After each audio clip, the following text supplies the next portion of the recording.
Bonsoir à tous. C'est le spectacle à admirer ce soir, l'éclipse solaire. Elle sera partielle en Franche-Comté avec 92% d'obscuration.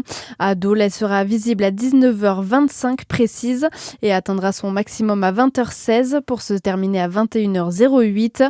Attention, ce sera à 19h24 du côté de Dijon. Un spectacle à observer, on le rappelle, impérativement avec des lunettes de protection. La dernière éclipse totale visible depuis la métropole remonte à 1999. Les sapeurs-pompiers de Côte-d'Or en grève demain. Ils répondent à un appel national lancé par plusieurs organisations de sapeurs-pompiers professionnels. Les soldats du feu demandent notamment un financement pérenne et ambitieux des SDIS, mais aussi le recrutement massif de pompiers professionnels. Dans le département, les pompiers informent qu'il s'agira d'une grève symbolique afin d'assurer la continuité du service public. En Saône-et-Loire, une résidente d'un EHPAD agressée par une salariée de l'établissement.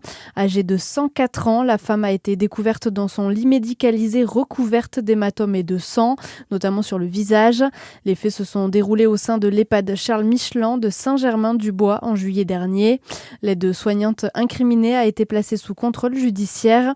Elle sera jugée en janvier 2027. Dans le reste de l'actualité, elles ont encore pris de l'avance. Cette année, les vendanges démarrent dans certaines régions 10 jours plus tôt que la normale. En Bourgogne, elles ont démarré dès ce week-end avec de premières récoltes lancées pour les créments. Résultat d'un hiver et d'un printemps doux, puis de l'intensité des fortes chaleurs et de la sécheresse qui oblige les vignerons à couper les grappes plus tôt pour éviter qu'elles ne soient trop chargées en sucre et donc en alcool. Une tendance devenue presque la norme ces dernières années. Selon Franck Saillant, vigneron dans l'Aude, on l'écoute. Ça fait 20 ans que je suis installé. On démarrait dans le Carcassonnais les blancs rarement avant le début septembre. Donc on était plutôt autour du 5 septembre. Et là, cette année, on va attaquer ici le 14 août, quoi.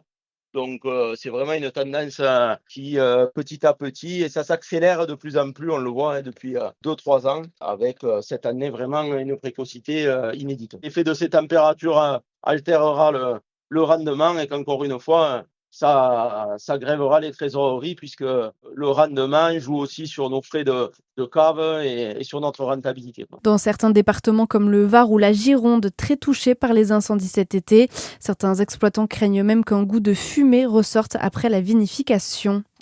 Et puis la suite des championnats d'Europe de natation ce soir. Parmi les Français à suivre, Maxime Grousset qui a facilement remporté sa série sur le 100 mètres papillon. Le double champion du monde de la discipline sera aligné ce soir en demi-finale. Rendez-vous à 19h33. Voilà pour l'actualité. À suivre la météo sur Fréquence Plus.